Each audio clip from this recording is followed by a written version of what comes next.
Un fœtus pas encore formé, mais qui ne se trouvait pas dans un ventre maternel. Il poussait sur une cacahuète. Et sous cette fleur, il y avait des dizaines de milliers de cadavres pour la nourrir. Une chose aussi macabre était pourtant considérée comme un remède précieux par les anciens.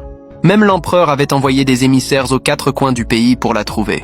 Ce jour-là, le prince du Sud reçut un édit. Ordre lui était donné de partir immédiatement, de descendre en toute hâte vers Canton pour trouver ce remède miracle.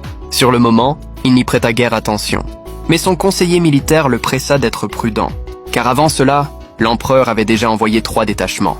Tous avaient disparu sans laisser de traces, et cet édit précisait en outre que le prince devait emmener son fils âgé de 5 ans. Tout cela avait quelque chose d'étrange. Par mesure de sécurité, il décida d'emmener son conseiller et le général Ying, un héros de guerre. L'eunuque porteur de l'édit se trouvait aussi dans la même calèche, une carte de Canton à la main. Après 15 jours et 15 nuits de marche forcée, la troupe arriva finalement à Nanting. Le terrain y était dangereux, imprégné de miasmes. Comme des mouvements anti-Qing, restauration des Ming y étaient fréquents, les cadavres de rebelles jonchaient le sol. Le conseiller proposa de faire un détour pour éviter des ennuis inutiles. Mais l'eunuque Tian s'y opposa. Le prince tenta de discuter, mais l'eunuque l'accusa presque de défier l'édit.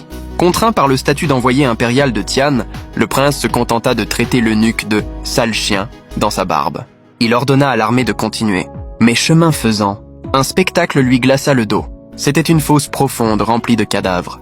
D'après leurs uniformes, c'étaient justement les 3 détachements envoyés auparavant. « Mon prince, le remède que nous cherchons serait-il donc ici ?» Le prince du Sud a dû peiner. À peine l'eunuque Tian avait-il fini sa phrase qu'une troupe en armes se rua sur eux. Le prince crut à une attaque de rebelles et ordonna la retraite. Mais l'eunuque Tian l'en empêcha. De sa voix de fausset, il exigea que les soldats ripostent pour la gloire des Qing. Gloire ou pas gloire, le prince ne rêvait que de réduire ce chien d'eunuque en cendres. Après le combat, les 8000 soldats étaient pour la plupart morts ou blessés. Ils parvinrent à semer leurs poursuivants, mais le prince, à bout de nerfs, interrogea l'eunuque d'un air sombre. « Que cherche l'empereur, au juste ? Serait-ce le prétendu Taizui nourri de cadavres ?» L'eunuque eut un sourire en coin. « Je croyais que vous le saviez déjà. » Tout avait été manigancé par l'eunuque Tian. L'empereur n'avait rien demandé de tel. Les troupes qui les avaient attaquées, l'eunuque les avait placées là, pour faire mûrir le Taizui. Fou de rage, le prince articula. « Général Yin, ne le laissez pas en vie. Que ce chien d'eunuque crève. » Face aux lames dégainées, l'eunuque Tian resta impassible. Il rappela au prince. « Nous venons chercher le remède. Il nous faut donc un ingrédient particulier. Le Taizui requiert un élément très spécial. Un enfant de 5 ans. » Le prince eut un choc terrible. Il pensa aussitôt à son jeune fils, Yinting. À ce moment, l'enfant et sa mère se tenaient au bord de la fosse à cadavres, contraints de sauter dedans.